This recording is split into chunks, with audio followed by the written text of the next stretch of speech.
Hey, what's going on? Friday wrap-up time. Thanks for tuning in. We've had a busy week. The Feds met earlier this week. The BLS jobs numbers came out this morning.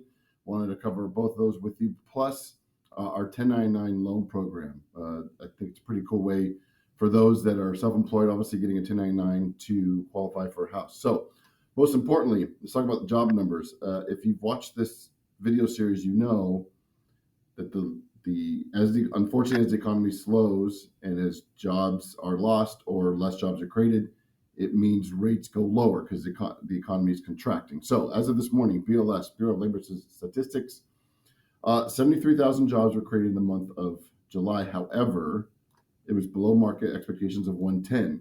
So that freaked some people out. Also, May and June were revised lower by 258,000. So the unemployment rate moved up to 4.2%. So basically, the investors see if less jobs are being created, they think the economy is slowing down, and they then want to put their money into safety, which is the bond market, 10-year Treasury, 2-year Treasury, etc. So here's my chart today. The green is good, red is bad when it comes to rates.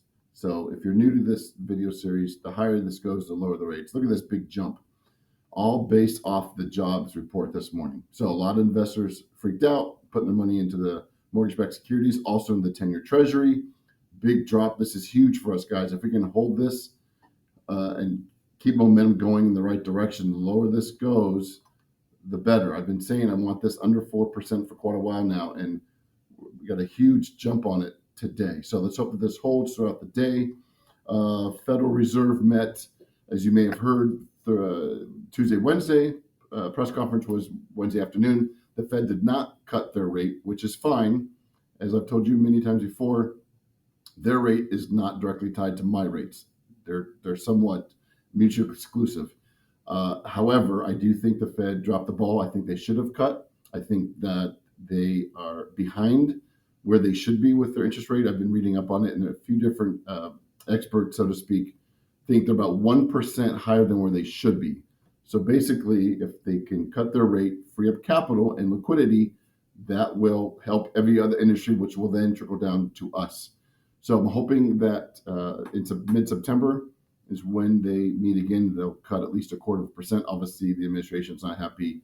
The head of the FHFA is not happy. Treasury Secretary is not happy, etc.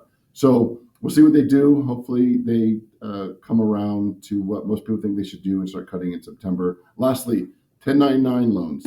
So basically, if you have a client here in Nashville, obviously we have a ton of musicians. I did one earlier this year for a gentleman. He had like 5 different 1099s because he's playing in different bars, different music companies are hiring him out. So basically, 1099, we add it all up. We cut by a certain percentage to allow for expenses, and that's the income I can use. It's pretty straightforward, pretty easy, pretty simple. So if you have clients that are self-employed or specifically 1099, we've got a great program for them in our non-QM department. So if you've got questions about that, let me know. Let's talk further. Maybe you've got some clients that you're thinking about that I can kind of run down the options for them. In the meantime, as usual, I'm always around if you need me. Take care.